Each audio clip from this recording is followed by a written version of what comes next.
Actually, my specialty is building. I like working with wood and like machine tools. Since I had problems with my health and was constantly ill, I didn't hold down any job for long. You know, I had to work as an unskilled laborer, carry cement, load vans and do any kind of work even when I already was in second group of disability.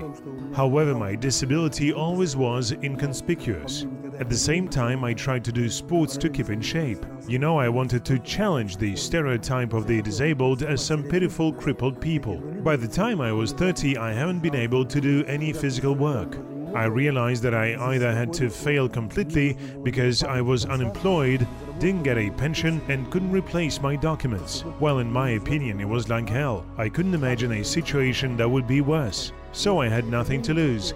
I decided to enter Art Academy. I went there when I'd already turned 30. I noticed that mainly young people studied there. Even then they were quite advanced. They were knowledgeable about cameras and understood something. They understood the background, foreground and middle ground and discussed something. My world was different as well as my interests. When I came into the academy, I felt that I belonged there because I read anyway, was versed in literature, and knew about some playwrights, such as Bernard Shaw, who was my favorite playwright. I decided to enter and believed that it would help me change my life. I chose the faculty of cinema. After graduation, I tried to find a job. There were periods when I had to move in a wheelchair or walk on crutches. I spent whole weeks in bed due to inflammation. I didn't want to give up. I just wanted to work. At that moment, I already knew that my previous life had been meaningless to a large extent. Sheniyaz Musin was my fellow student. He is a son of Asiya Akhtanova, chairwoman of Parents of Disabled Children Association, or PODCA. I called him and said, "You know, I need work. I've heard you're opening a rehabilitation center." He answered, "Yes, that's right. You can come." I was offered to work as Creative Workshops coordinator. Since I didn't have a place to live, at the same time, I got a job of attendant and spent whole days there. We started making a music studio.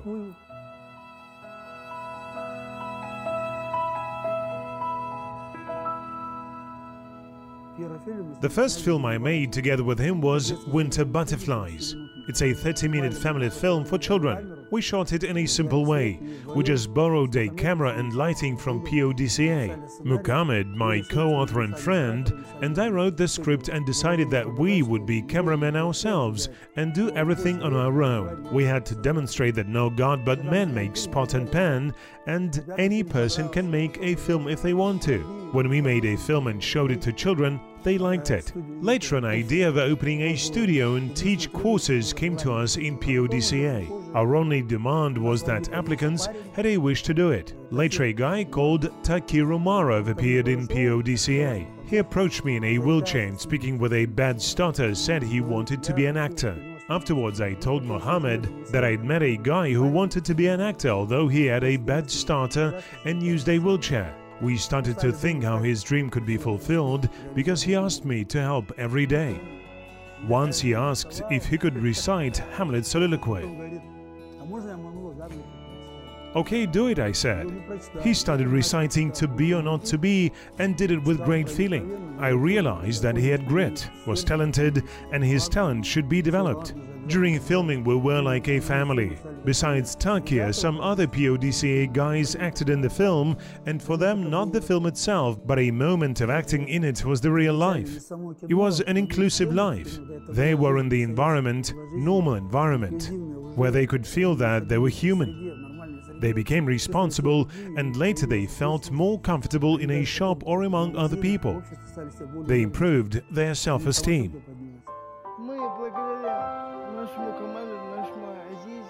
Thanks to our team and Aziz, we proved our people that a wish is the most important thing for a person. If you have a wish, you can achieve everything. It was something incredible, a kind of festive occasion for them. A young man who played the part of a groom and a girl who played the role of Ophelia were friends in real life and were in love with each other in the film. It turned out that after the film was shot, they got married. Now the young people who were diagnosed with disorders of psychological development are a husband and wife.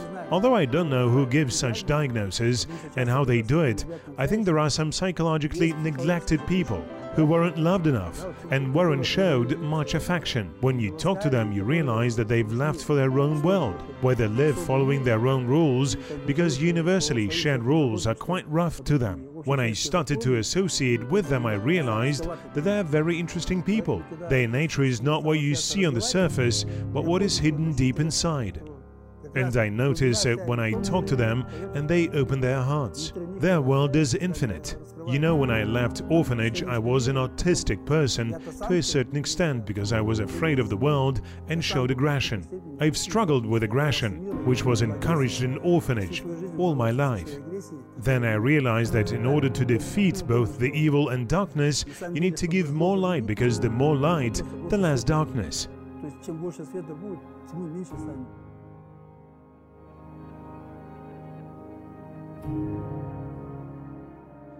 Welcome, a novice. Oh, I saw him on TV. It's Hamlet. To be. First, I want him to prove he's a star.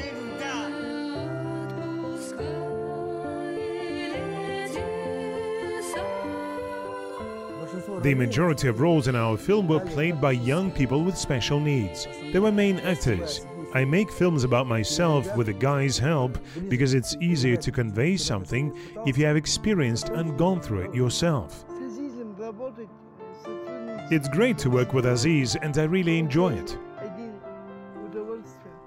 I think that if Mohammed and I hadn't made a film about such guys, it would be like a crime. Of course, the fact that they have certain physical limitations is the major difficulty.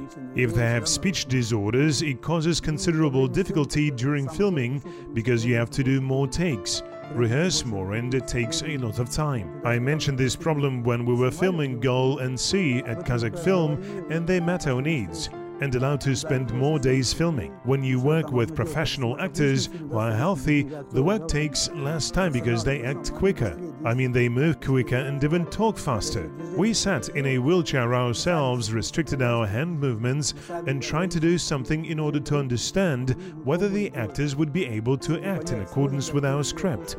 You know, if you have creative imagination, you can come up with many different ideas for your script, which is why it's important to understand. To do it, we invited the guys over, went to the studio and tried doing what was written in the script, and after that we made changes to the script. I remember when filming To Be or Not to Be, the first frame was To Be, and the second, Not to Be. We had to do 48 takes for the second frame. In both cases, I was amazed by the guys' remarkable endurance and endless patience. Sometimes when we were working on set with healthy men, they complained and whimpered while these guys worked quietly. They didn't care about when they'd be called to have lunch and stopped work when time came for lunch break. Quietly went to have a meal and then returned to continue working. Our film Girl and Sea is about love. The main character achieved all her aims in spite of her disability. She completed education, had job, helped her mother and had a hobby she enjoyed. Like any girl, she needed love, family and a child. This film is about how the girl pursued her aim and found love.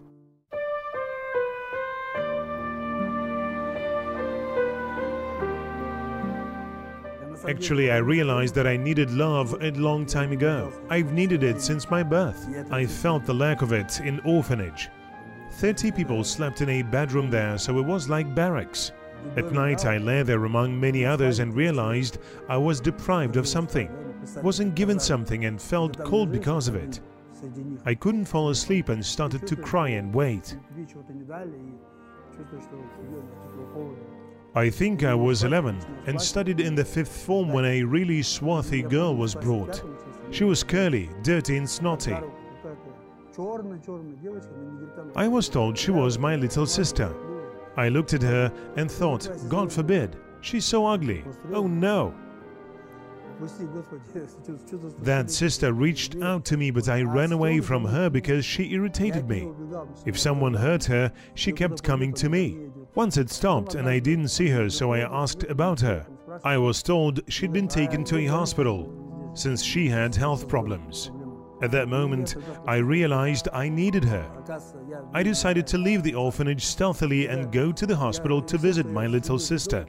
Boys gave me sweets, so that I brought them to her, although sweets were more important than life for us. I came to the hospital and asked to call my sister.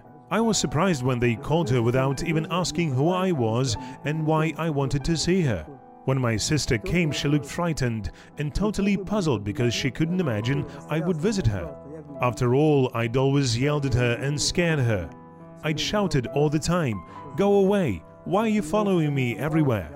We went outside and sat next to each other. I was holding the sweets in my hands, which were in the pockets, and didn't even know how to give them to her. We were sitting in silence, though she looked at me and wanted to say something, but probably she was afraid to do it but kept her mouth open. I didn't know how to say anything, although I felt that I had to say something and embrace her. I couldn't do it because these feelings were suppressed in me. We just kept sitting in silence until a nurse came to call her back. We got up simultaneously and she was about to leave, but then turned to me, took her hand out of a pocket, and I saw melted sweets in it. I took out my sweets too and we exchanged them. I remember that moment clearly because it was when I felt love and compassion for my sister and desire to protect her.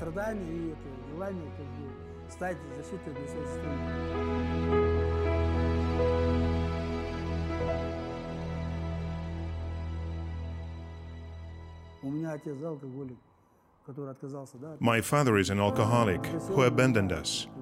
This issue made me responsible to a certain extent. I understood that before beginning a relationship, I must be 100% confident that I'll be able to be a loving husband and father, that it won't be a burden for me, and that this relationship will be the meaning of my life.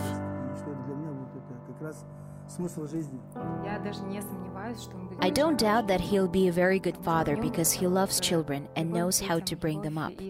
He says that it's not just spoiling your child.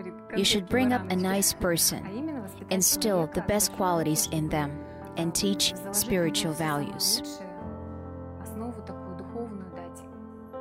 We became friends when we were students and our friendship continued for 4 years. We even wanted to get married. Natalia has never smoked while I smoked, drank and swore every day. Natalia can't stand swear words. We were completely different people. She loved me so much that she tried to help me choose the right path in life for 4 years. However, I wasn't ready for changes then and said to her, "Natalia, I hate being taught what to do most of all. I drank and I'll keep doing it, so don't try to teach me what I should do." After that, we broke up and went separate ways. I told her that a woman who left me would return to me anyway. I don't even know why I said it. 7 years later, we met again. I had stopped drinking and smoking by then. I knew exactly that I was the person she needed and knew I would be able to share my life with her.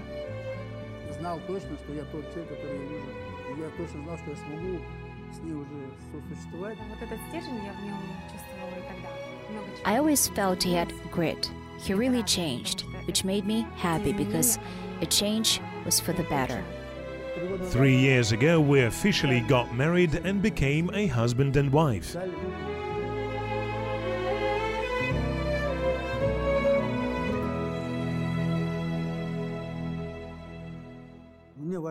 It's important for me to remain a human because since childhood, my motto has been to remain a human. You need to have some values to be able to remain a human.